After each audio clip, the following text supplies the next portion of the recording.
Vous informer est notre devoir, être informé est votre droit, mesdames et messieurs. Le plaisir est pour moi de vous présenter cette nouvelle édition du journal universitaire. Bienvenue. Le comité de gestion de l'Institut supérieur d'architecture et d'urbanisme, en collaboration avec le syndical de l'Institut national du bâtiment et des travaux publics, ont organisé une session de formation en faveur des délégués syndicaux de cet alma mater. Cette formation a eu lieu le week-end dernier au sein de cet établissement universitaire. Laetitia Kapinga et Jérès Landou étaient là.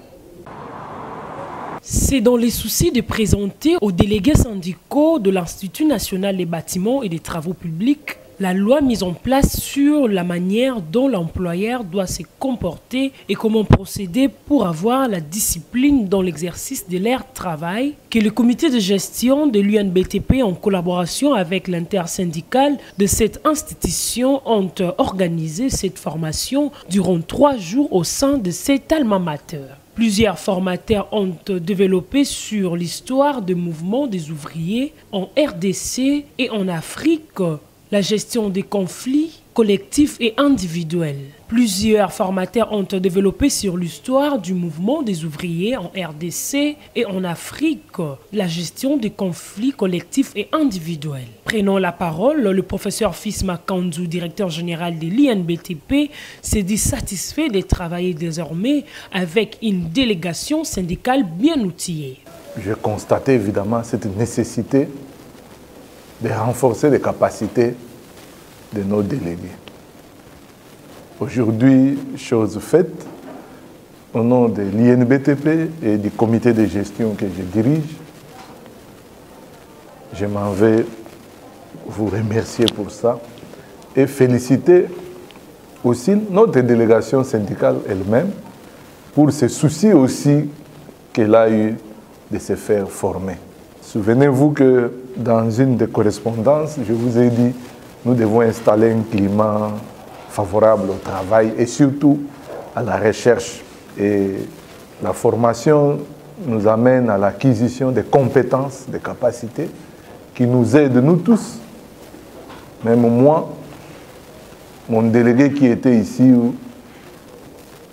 chaque fois le soir, il me briefait au nom évidemment de l'Institut. Tous les formateurs qui ont défilé ici pour nous faire bénéficier de leur expérience, de leur savoir et savoir-faire. Pour sa part, l'assistant ingénieur Sylvain Longo, président de cette délégation, a remercié le comité de gestion pour l'organisation de cette formation qui leur permettra de bien défendre les intérêts des agents de l'INBTP. Cette journée était dédiée à la formation des délégués syndicaux. Donc, comme vous le savez, un délégué syndical non formé est un danger pour lui-même et pour la société. Alors, nous, délégation syndicale, remercions le comité de gestion de l'INBTP et notre intersyndicale d'avoir pensé à nous former pour que nous puissions défendre les intérêts socio-professionnels des travailleurs de l'INBTP. Le législateur a pensé à mettre en place une loi qui puisse gérer, n'est-ce pas, les travailleurs et l'employeur, au travers d'une délégation syndicale qui puisse porter les problèmes des travailleurs au niveau de l'employeur. Qui commence bien et finit bien, dit-on, la remise de brevets d'assiduité aux participants à clôturer cette formation.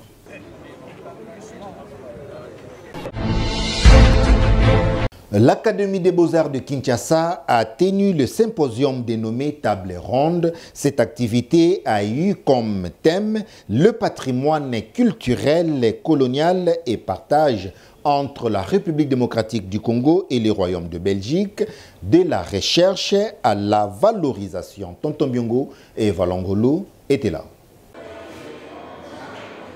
C'est par le mot des circonstances du professeur Pichidi Henri Kalama, directeur général de l'Académie des Beaux-Arts de Kinshasa, qu'a débuté ce symposium dénommé Table ronde sur les patrimoines culturels, colonial et partage entre la RD Congo et les royaumes de Belgique. D'entrée des jeux, plusieurs sous-thèmes étaient abordés par les différents intervenants, entre autres politique culturelle de K11 dans le contexte de son 60e anniversaire, exploité par le professeur Bart Reimer-Kerst, suivi par Madame Lo Debrine, qui a exploité la question du passé colonial et celle de la restitution. À son tour, le professeur Kim Christians a épinglé la prestation du CADOC, esquisse de recherche et ambition pour renforcer la coopération avec la République démocratique du Congo. Le professeur Bart Dermarsin a martelé sur la position de K11 allant de recherche sur la province aux formes concrètes des restitutions. Le prof Placide Mombembele s'est apaisanti sur l'initiative de l'Université de Kinshasa de la création des masters en gestion des collaborations et du patrimoine. Le professeur Siavira a enrichi l'assistance sur le rôle de l'Institut national des archives. Le directeur général de l'Académie des Beaux-Arts donne ainsi les objectifs de ces symposiums. Nous avons une histoire coloniale avec la Belgique et que par rapport à cette relation, il y a un patrimoine à préserver, un patrimoine qui va des objets d'art en passant par des archives. En tant qu'expert, donc vous voyez un peu l'université, l'Académie des Beaux-Arts, l'Université de Kinshasa, le K11, nous sommes des techniciens. Les politiques, ils ont leur manière de traiter la question, mais nous, le plus important ici, c'est de voir comment est-ce que nous faisons avancer cette problématique liée aux archives en préparant un cadre. Donc en soulevant quelques questions qui sont, vous avez entendu, des questions juridiques, des questions d'accessibilité aux archives, tout en étant ici pour les chercheurs. Nous sommes une école qui a été fondée pendant la période coloniale.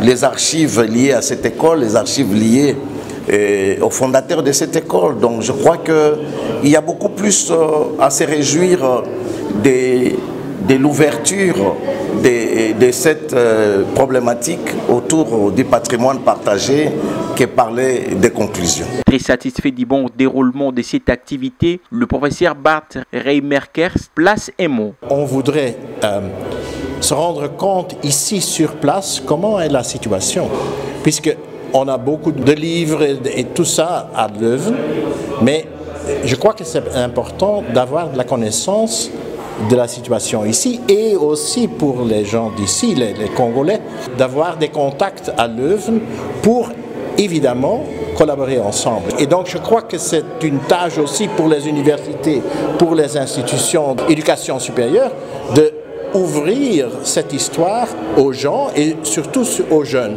Mais pour faire cela d'une façon objective, il faut avoir des archives qui sont accessibles. Et un des éléments qui sont vraiment très importants, c'est qu'il y a des archives chez nous, en Belgique, il y a des archives ici.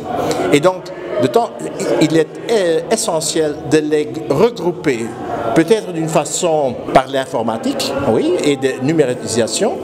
Et alors, il faut avoir vraiment des projets en commun pour réaliser cela. Dans la discussion aussi cet après-midi, on a répondu du côté congolais, mais aussi de notre côté. Je crois que c'était un débat intellectuel avec les différentes perspectives qui sont discutées cet après-midi. Et pour nous, c'est un premier pas. Il faut souligner que cette question des restitutions des patrimoines culturels colonial a commencé à l'époque de Lumumba et Kasavubu. Parlons à présent du vernissage du livre de Patrick Nondo intitulé « Secrets du bonheur et réussite en Afrique », un ouvrage scientifique baptisé par le docteur Michel Mouvoudi dans la commune de Limete industrielle. Néné Ombenga, reportage. Les qualités respectives. Secrets du bonheur et des réussites en Afrique a été l'intitulé de cette nouvelle publication scientifique de l'auteur Patrick Nondo Verny au cours de cette cérémonie. D'entre deux jeux, plusieurs conférenciers ont développé leurs sous-thèmes, entre autres le docteur Michel Mouvoudi qui a conscientisé l'assistance par son parcours précieux tout en l'invitant à faire un effort de connaître les talents que le Seigneur a mis en elle pour la transformation de biens bien-être de tous. Après les allocutions des uns et des autres, les participants ont été conscientisés sur le bien fondé de ces livres de 170 pages, subdivisés à 7 chapitres aux éditions CIDE Éditions. Prenant la parole, l'auteur Patrick Nondo a basé son explication sur les fondements du bonheur et de la réussite, tout en disant que l'essence du bonheur matériel réside dans la simplicité et la générosité, car l'approche du bonheur spirituel est liée à la connexion divine, ancestrale et à la force cosmique, à par ailleurs ajouter les obstacles culturels et sociaux à la recherche du bonheur, en appelant les Congolais en particulier et les Africains en général à faire face à l'évaluation de leurs compétences et talents pour l'exploitation du bien-être de tous. C'est un livre qui va guider beaucoup de personnes à découvrir la mission de leur vie et à comprendre réellement quel est le vrai sens du concept bonheur et du concept réussite et à pouvoir équilibrer les deux concepts pour pouvoir s'en sortir dans la vie. Un livre qui part de la découverte de soi et à la transformation personnelle et professionnelle certainement. La mission, c'est que ce livre soit lu partout dans les continents africains et pourquoi pas dans la diaspora pour qu'ils comprennent que nous pouvons aussi être vraiment capables de pouvoir transiter des limites et pouvoir réussir tout en étant africain sans envier forcément aller à l'Occident ou dans d'autres continents en France. Au regard de la pertinence du contenu de cet ouvrage, les échanges nourris ont banalisé le chemin pour son baptême par Dr Michel Mouvoudi. Nous souhaitons plein succès et nous souhaitons large diffusion à ce précieux livre. Je vous remercie. Puis la vente aux enchères a marqué la fin de cette cérémonie.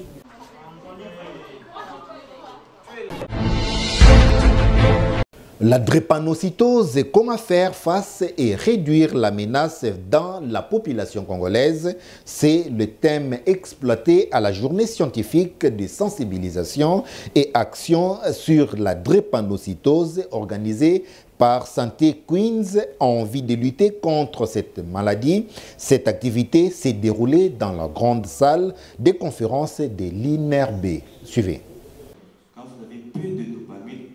La grande salle de conférence de l'Institut national de recherche biomédicale INRB en sigle a servi de cadre pour la tenue de la journée scientifique de sensibilisation et action sur la drépanocytose placée sous les thèmes la drépanocytose, comment faire face et réduire sa menace dans les chefs de la population congolaise. Dans son mot de bienvenue, Dr Ileka, coordonnateur de la structure Santé Quiz, a présenté à l'assistance l'historique et les objectifs de son organisation, suivi de l'exposé des 4 sous-thèmes, à savoir la prise en charge de la drépanocytose chez l'enfant et l'adulte, abordée par Dr Ged Kundabi, la prise en charge de la femme drépanocytaire pendant la grossesse développée par Dr Freddy Mwamba, la drépanocytose et santé mentale, enrichie par le professeur Dr Ali Djoukedi et l'honorable Christelle Vwanga, s'est apaisantie sur les projets de loi sur les personnes vivant avec handicap et les drépanocytaires. Après ces brillantes exposés des 4 intervenants du jour, l'heure était au jeu de questions et réponses entre les orateurs et l'assistance pour partager les connaissances.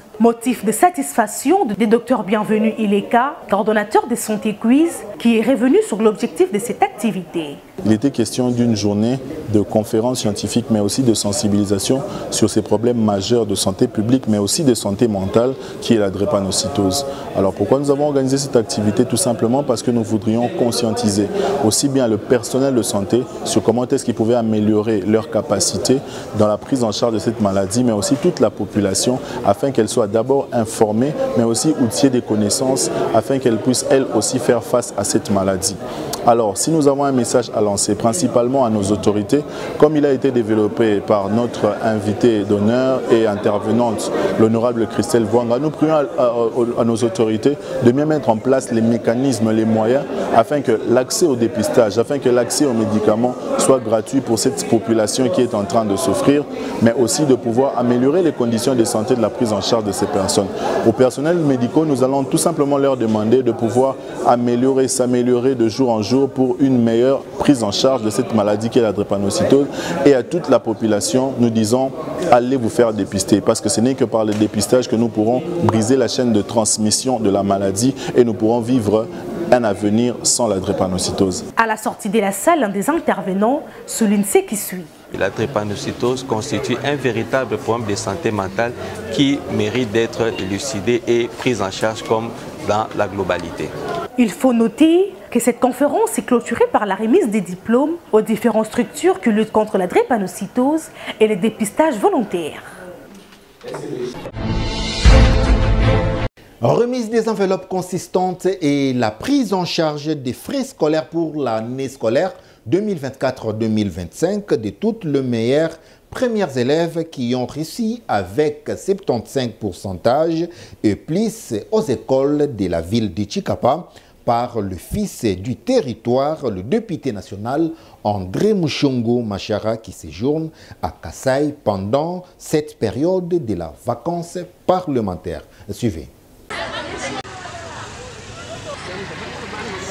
Promouvoir les études de la jeune fille au Kasaï et donner le goût d'étudier aux élèves, le député national André Mushongo Machara, premier de la classe politique dans la ville de Chikapa, a encouragé lors de la proclamation des élèves CDG 2024, 50 élèves lauréats, dont 20 du lycée Gisanka, 13 de Moyomupeluke et 17 du collège Pierre-Célestin dans la sous-division de Chikapade. Ces cadeaux de séjour étaient composés de machines à coudre pour les uns et frais scolaires de l'année scolaire 2024-2025 pour les autres.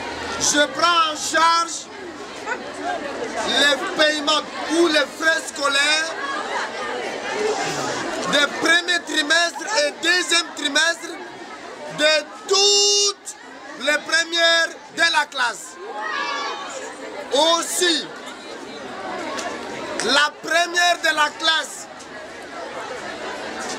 qui a réalisé beaucoup de points en coupe et couture aura une machine à coudre de ma part. Il a pris l'engagement de faire le même acte chaque année. Chaque clôture de l'année scolaire, je viendrai pour remettre les cadeaux à toutes les élèves ou à toutes les premières des classes. Donc, une façon pour moi de vous motiver. André Mushongo fait ce geste pour pousser les autres à se donner aux études en reconnaissance des voies lui confiées par les élèves et leurs parents. Une façon pour moi de vous motiver, je viens d'une part vous encourager à prendre les études au sérieux et qu'à la longue, qu'il y ait des élèves ressortissantes du lycée du Sanka d'être avec moi un jour au Parlement. Une élève du lycée a eu sa machine à coudre de main propre de l'homme de Pessa Moninga Sourire. C'est Lionel qui aura la chance de bénéficier la machine à coudre.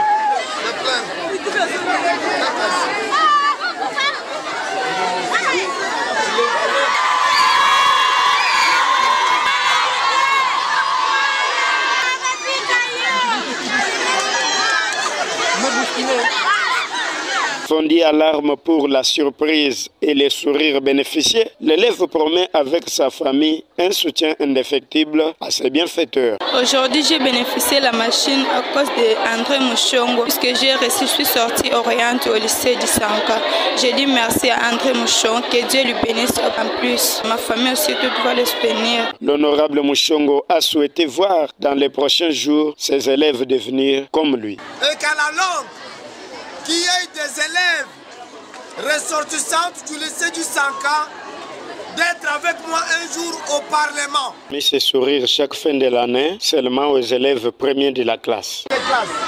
Tout le monde, tout celui qui est premier de classe aura entre mes mains les frais scolaires pour l'année scolaire 2024-2025 pour les 2 premiers trimestres. Vous m'avez entendu? Oui. Je vais donner à tout le monde. Je voudrais inviter à ceux qui ne seront pas encore aujourd'hui proclamés premiers de la classe qu'ils fournissent beaucoup d'efforts. Je serai ici à Chikapa chez moi pour récompenser les efforts de tous ceux qui seront des premiers de la classe. Depuis la sous-division de Chikapade à Djibumba, Bernard Onakana.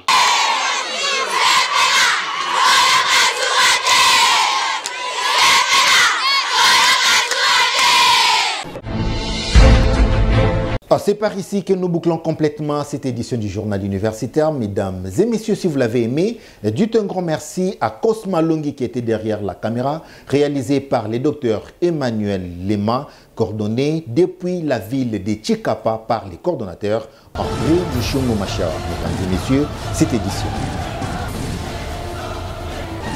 est terminée. Au revoir.